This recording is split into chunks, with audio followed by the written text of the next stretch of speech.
నన్నేమో ప్రతిదీ మీ అమ్మగారిని అడిగితే కాపురాలు కూలిపోతే అని అన్నారే, మరి మీరెందుకు మీ అమ్మగారిని వెళ్ళి అడిగేసి వచ్చారు? అది కాదు కవి, మీ అమ్మగారు ఎక్కడో దూరంగా ఉంటారు. తనకి ఎంతసేపు నా కూతురు బాగుండాలన్న ఆలోచన తప్ప ఇక్కడ పరిస్థితులు అవగాహన ఉండదు. అదే మా అమ్మ అయితే మనతో పాటు ఉంటుంది.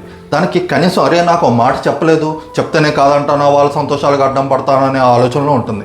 పైగా వీడు పెళ్ళైన తర్వాత పిల్లం మాటలే వింటున్నాడు, నన్ను అసలు పట్టించుకోవట్లేదు అని చెప్పి ఆవిడ ఫీల్ అవుతూ ఉంటుంది. చిన్న చిన్న విషయాలు జస్ట్ మనం ఆ మాట చెప్పేసాం అనుకో, ఆవిడకి హ్యాపీ. ఇలాంటి వాటికి మనం పట్టింపులకు పోతే మీ ఇద్దరి మధ్య దూరాలు పెరిగిపోతాయి. ఒక్క విషయం అర్థం చేసుకో, ఇన్నాళ్ళు నన్ను కనిపించిన తల్లిదండ్రులు వాళ్ళకి గౌరవం ఇవ్వాలి. అలాగే నన్నే నమ్మి నా ఇంటికి వచ్చిన నీకు గౌరవం ఇవ్వాలి. అది పాటించడం నా బాధ్యత. అది ఎంత కష్టమో మీకు అర్థం కాదు. మరి ఆ జీవిత భాగస్వాములైన మీరే మమ్మల్ని అర్థం చేసుకోకపోతే ఇంకెవరు అర్థం చేసుకుంటారు చెప్పు. అమ్మకి చెప్పాను సాయంత్రం అందరం కలిసి డిన్నర్కి వెళ్దాం. మేము అందరం ఎందుకురా, సరదాగా భార్యాభర్తలు మీరిద్దరు వెళ్ళి రండి అని. అవునండి, మీరు చెప్పింది అక్షర సత్యమే. వాళ్ళకి ఇవ్వాల్సిన విలువ వాళ్ళకి ఇస్తే మనల్ని కాదంటారా?